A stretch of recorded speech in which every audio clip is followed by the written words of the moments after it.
What's up, family? Welcome back to the Stop Sinking Show, where we go from struggle to flow.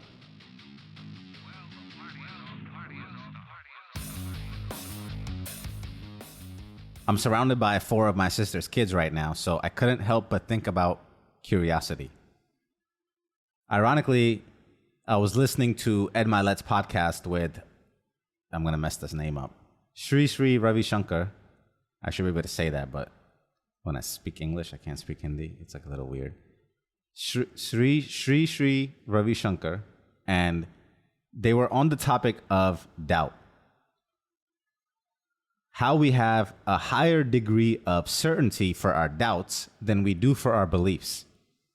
If we think a person is honest, we still maintain some doubt about it.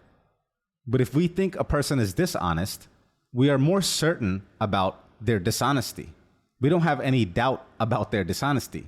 It's almost like the evidence for the negative holds more weight than evidence for the positive. But anyway, what he said was the opposite of doubt is wonder. And how wonder always has joy with it, he says, like children. They are always happy because they are curious. They live in a state of wonder. Now, this is something I've been trying to put a finger on for a long time because I have a strong sense inside of me that tells me that there is a deep connection to our losing the sense of wonder and aging.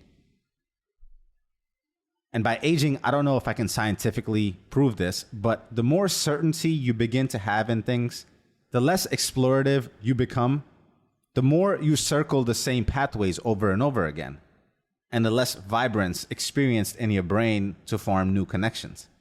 And then the more we tend to only approach those things that we have a mental map for. This form of increasing rigidity is synonymous to aging and decay to me. This really affects every aspect of your life. Here I wanted to talk about how this affects relationships, first and foremost.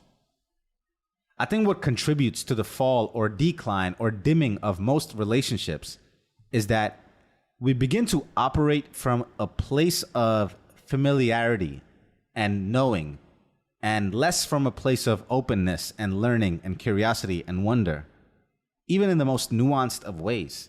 If I'm speaking to someone I have a long-standing relationship with, even when you are in dialogue, it's very easy to take for granted what you think the other person meant by what they are saying or what they are hinting at.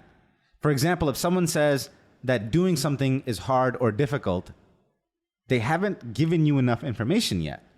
But because of your familiarity or your assumptions, you respond with, yeah, this part is hard. People struggle with this specific thing. But it's quite possible that what happens often, and what happens often is that what they find hard is completely different than what hard you're talking about.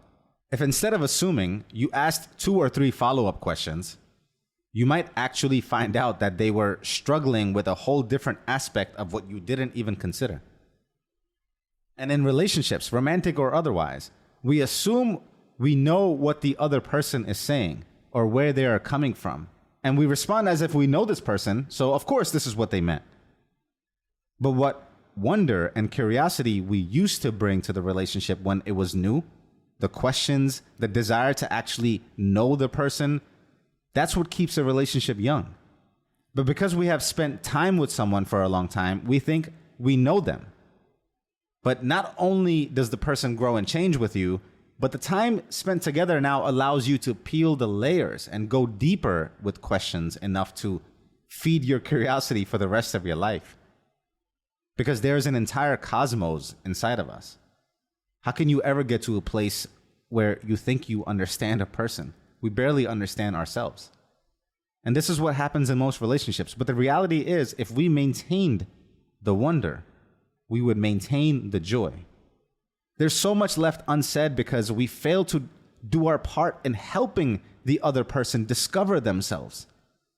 Even the most casual of conversations can be a source of immense joy and treasures if you approach them with curiosity and really try to understand what the person means by what they are saying and what lies behind that meaning for them. If you want to be first class, Be a first-class noticer. Pay attention to things that others don't. Be curious to understand things deeper than what most people won't even make the effort to. Question things. Don't take what you hear at face value. Inquire. Be inquisitive. Question the source. Question everything. Einstein said, "I have no special talent. I am just passionately curious." And I've talked about a lot of this on episode 46, Critical Curiosity. I wanted to talk about the relationships aspect of curiosity, because even I find myself guilty of this all the time. I'll respond to my girlfriend assuming I know what she means.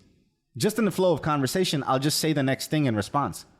And yeah, I guess one of the benefits of intimacy is knowing the other person so well that you match brain waves with them and you can finish their sentences.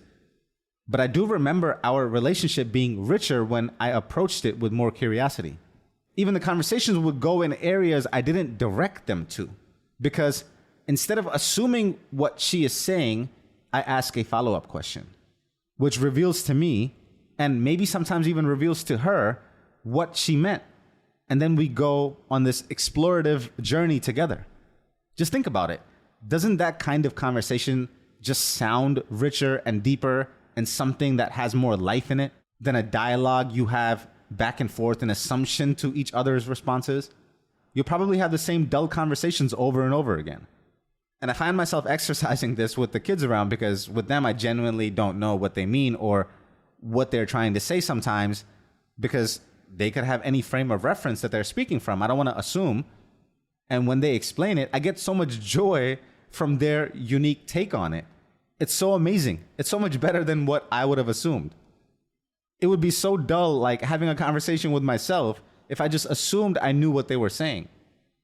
And many times, adults, not just children, but adults, will just go along with you and not even take the effort to correct you. Or maybe they themselves haven't even ever been prompted to think about what they really mean when they're saying something.